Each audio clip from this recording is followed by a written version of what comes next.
Hello, this is Tyler Shaw with Nomad Outfitters, and welcome back to the channel. Today we have a 2017 Lexus GX460 build that we did for a local client and good friend. This client works in the banking industry. He's an avid mountain biker that does enjoy getting out and seeing what Colorado and some of the other surrounding states has to offer. There are multiple trips to Moab for biking, camping, and just getting out and going. He picked one of our favorite platforms to build on, which is the Lexus GX460, and what the rest of the world knows well as the Prado 150. It's a very strong, very reliable platform that is meant for off-roading. Lexus has just taken it and made it more refined with several creature comforts, which do add to the overall driving experience. During the initial design phase with the client, the goal was to do a dual-purpose vehicle. So this is a daily driver as well as a weekend adventure kind of rig. We are an Overland expedition shop that does enjoy doing long-range builds, but at the same time, these kind of weekend adventure dual-purpose vehicles are a lot of fun to do. Now let's get into the build. Starting up front, we went with a Victory 4x4 full-length aluminum front bumper with a Warn Evo 10S winch, a Factor 55 Ultra Hook, and fair lead. Lighting is Ball Designs with a 20-inch S8 light bar and clear with Ball Designs Squadron Pro Amber fog lights. Going underneath the vehicle, you can see Max here installing the CBI two-piece skid plate for the engine, transmission, and transfer case, as well as the RCI fuel tank skid in aluminum. Moving on to the rear of the vehicle, we have an Expedition 1 rear bumper with Ball Designs Squadron clear backup lights. These are tied into his factory backup lights as well as the Switch Pro, so he does have the option. For the suspension, we went with the Bilstein 8112 up front with the Bilstein 8100 double bypass in the rear. It has SPC upper control arms, timber and bump stops in the front and back, as well as Dobinson upper and lower control arms in the rear, as well as a Dobinson adjustable panhard bar and Old Man Emu rear springs.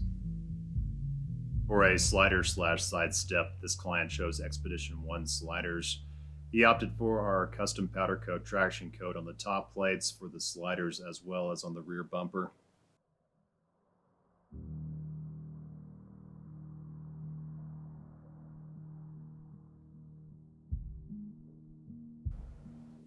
Up top, the client chose to go with a front runner full-length roof rack. This roof rack is supporting a few products from Front Runner, including a Rotopax mount supporting a 4-gallon Rotopax can, as well as a recovery board mount supporting a set of action tracks.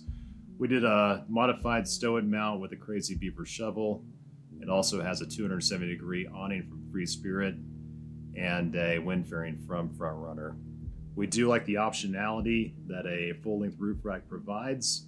If the client wants to change it up with a rooftop tent or other seasonal gear, it makes it very easy to do so.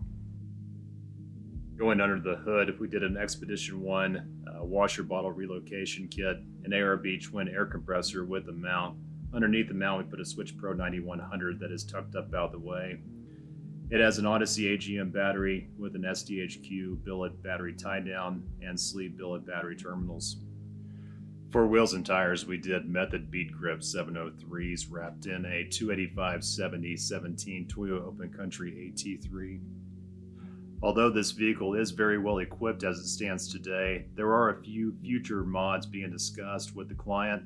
These include a rear drawer system and a rooftop tent mainly. The only other mod that would be added would be some sort of power management system, which kind of goes at a crossroads of, do you do a hardwired setup with a RedArc/Victron or Victron power management system with a lithium battery or a separate AGM battery? Or do you go with a Jackery portable generator or something like an XBN 360 Group 24 that has the power cap inverter? All are great options, and it just kind of depends which one is right for you. And that about does it. If you would like to learn more about this build, please visit our website at nomadaoutfitters.com. We do have a full build page on it with all the specs and everything that you may want to know. If you'd like us to do a build for you, please don't hesitate to reach out. We would love to talk further. And until next time, thank you for watching, and we'll see you then.